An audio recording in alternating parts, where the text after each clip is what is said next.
మధుమేహాన్ని నిరోధించే ఔషధానికి కావలసిన మూలికలు: తిప్పతీగ, గుగ్గులు, ఉసిరికాయ, కరక్కాయ, తానికాయ. కావలసిన మూలికలు చూసాం కదా. తయారీ విధానం డాక్టర్ గారిని అడిగి తెలుసుకుందాం. డాక్టర్ గారు, మరి తయారీ విధానం చెప్తారా? అలాగేనమ్మా, తయారు చేసుకోవడం కూడా చాలా తేలికది. మనం బౌల్ రెడీగా పెట్టుకున్నాం కదా. ఇప్పుడు ఇందులో ఏ ఏ మూలిక ఎందుకు వాడుకుంటున్నామో, ఎంత వేసుకోవాలో చెప్పుకుంటూ చేద్దాం మనం. ఓకే. మొట్టమొదట మనం తీసుకునేటువంటిది శుద్ధ గుగ్గులు. ఈ గుగ్గులు అనేది ఏంటంటే రసాయనం, ఒక మంచి రసాయనం. అంటే శరీరంలో ఉండేటువంటి అన్ని అవయవాలు, కణాలు చక్కగా పనిచేసేలాగా ఉపయోగపడుతుంది.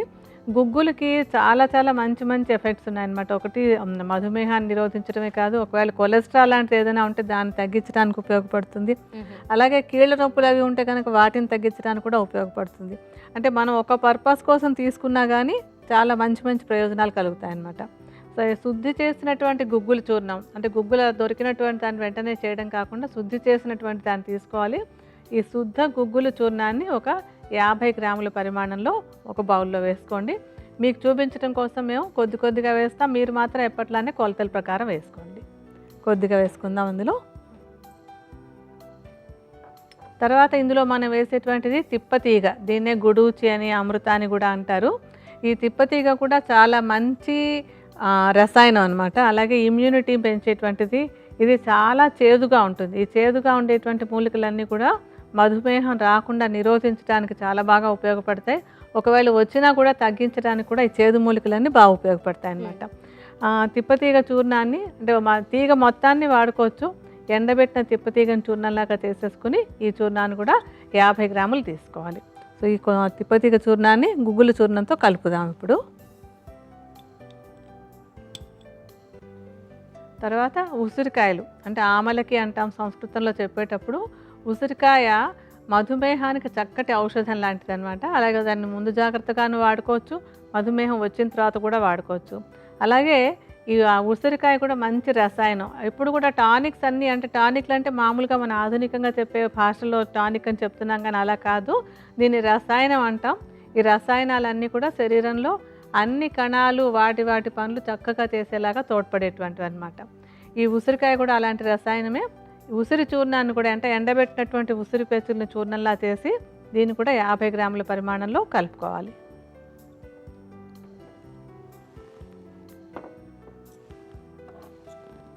తర్వాత కరక్కాయలు కూడా ఈ ఔషధంలో చాలా బాగా ఉపయోగపడతాయి అనమాట. ఇది కూడా రసాయనమే. ఇందులో అన్ని మూలికలు రసాయనాలే వాడుతున్నాం మనం. ఈ రసాయనాలన్నీ కూడా ఏంటంటే ఇప్పుడు శరీరంలో ఉండేటువంటి కణాలు సరిగా పని చేయకపోవడం వల్లనే మధుమేహం కూడా వస్తుంది. చాలా జబ్బులు అలాగే వస్తుంటాయి. ఇమ్యూనో మాడ్యులేషన్ అని చెప్తాము. లేకపోతే ఏంటంటే ఇలాంటి జబ్బులన్నీ కూడా ఈ మధ్యకాలంలో చెప్పేటప్పుడు ఇమ్యూనో మాడ్యులేషన్ వల్ల వచ్చినవనే చెప్తాం అనమాట. లైఫ్ స్టైల్ డిజార్డర్స్ అన్నింటికి కూడా రసాయనాలు చక్కగా ఉపయోగపడతాయి. కరక్కాయని కొట్టి అందులో ఉండేటువంటి గింజ తీసేసి మిగిలిన పెచ్చుల్ని మెత్తటి పొడిలా చేసుకోవాలి. ఈ కరక్కాయ చూర్ణాన్ని కూడా 50 గ్రాములు వేసుకోవాలి.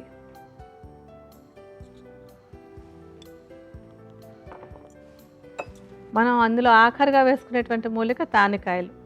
ఈ తానికాయలు కూడా రసాయనమే. ఇది కూడా రసాయనమే అనమాట. ఇందులో అన్ని రసాయనాలే చెప్తున్నాను కదా. మళ్ళీ ఎందుకు చెప్తున్నానంటే ఈ మందు యొక్క వాల్యూ అర్థం చేసుకోవడం కోసం ఇన్ని రసాయనాలు వాడుతున్నాం అన్నటువంటి విషయాన్ని చెప్తున్నాను నేను. ఈ విభీతకి అంటాం సంస్కృతంలో చెప్పేటప్పుడు. తానికాయలను కూడా కొట్టి దానిలో ఉండేటువంటి గింజ తీసేసి మెత్తటి చూర్ణంలాగా చేసుకుని ఈ తానికాయల చూర్ణాన్ని కూడా 50 గ్రాముల పరిమాణంలో కలుపుకోవాలి.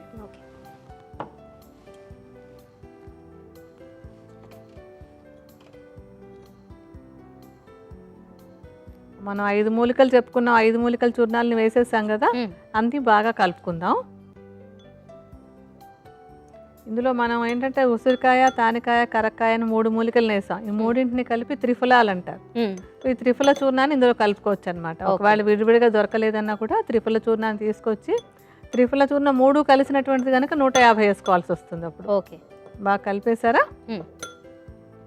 కలిసిపోయింది డాక్టర్ గారు. కలిపేస్తే మనకు ఔషధం రెడీ అయిపోయినట్టే. ఓకే, ప్రిపరేషన్ అయిపోయింది అది. ఓకే, అయితే ఎప్పుడెప్పుడు ఎంత పరిమాణంలో తీసుకోవాలి? ఇదేంటంటే ఇప్పుడు మనం చూర్ణాలు తయారు చేసుకునేటప్పుడు ఒకటి గుర్తుపెట్టుకోవాలి. ఒక చూర్ణం తయారైన తర్వాత 3 నెలల కంటే ఎక్కువ రోజులు దాన్ని ఉంచుకోకూడదు. అంటే మనం బజార్లో రెడీగా ప్యాక్లో తెచ్చిందైతే కనుక దాన్ని వ్యాక్యూమ్ ప్యాక్ చేస్తారు కనుక ఇంకొంచెం లైఫ్ ఉంటుంది. కానీ మనం ఇంట్లో తయారు చేసుకున్నటువంటి చూర్ణాలు ఎప్పుడో తయారు చేసి పెట్టి బాగానే ఉందిలేని ఏడాది అంతా వేసుకుంటామంటే వాటి వల్ల ప్రయోజనం ఉండదు. ఓకే. 3 నెలల తర్వాత దానిలో ఏమి సారం మిగలదు. అందుకని 3 నెలల్లో వాడుకోవాలి. ఆ పాయింట్ ముందు చెప్తున్నాను నేను. ఓకే. తర్వాత ఔషధం వాడుకోవడానికి ఎలాగా అంటే ఏంటంటే, ఒక చెంచాడు చూర్ణాన్ని ఒక అరకప్పు గోరువెచ్చటి నీళ్ళలో కలిపేసుకుని ఉదయం ఒక్కసారి, సాయంత్రం ఒకసారి, ఆహారం తీసుకున్న 10 నిమిషాల తర్వాత తీసుకోవాలన్నమాట. ఒక చెంచా చూర్ణాన్ని అరకప్పు గోరువెచ్చటి నీళ్ళలో కలుపుకొని ఉదయము, సాయంత్రము కూడా ఆహారం తీసుకున్న 10 నిమిషాల తర్వాత రెగ్యులర్గా తీసుకుంటూ ఉన్నట్టయితే మధుమేహం తొందరగా రాకుండా ఉండేలాగా పోస్ట్పోన్ చేయడానికి ఈ ఔషధం చాలా చక్కగా ఉపయోగపడుతుంది.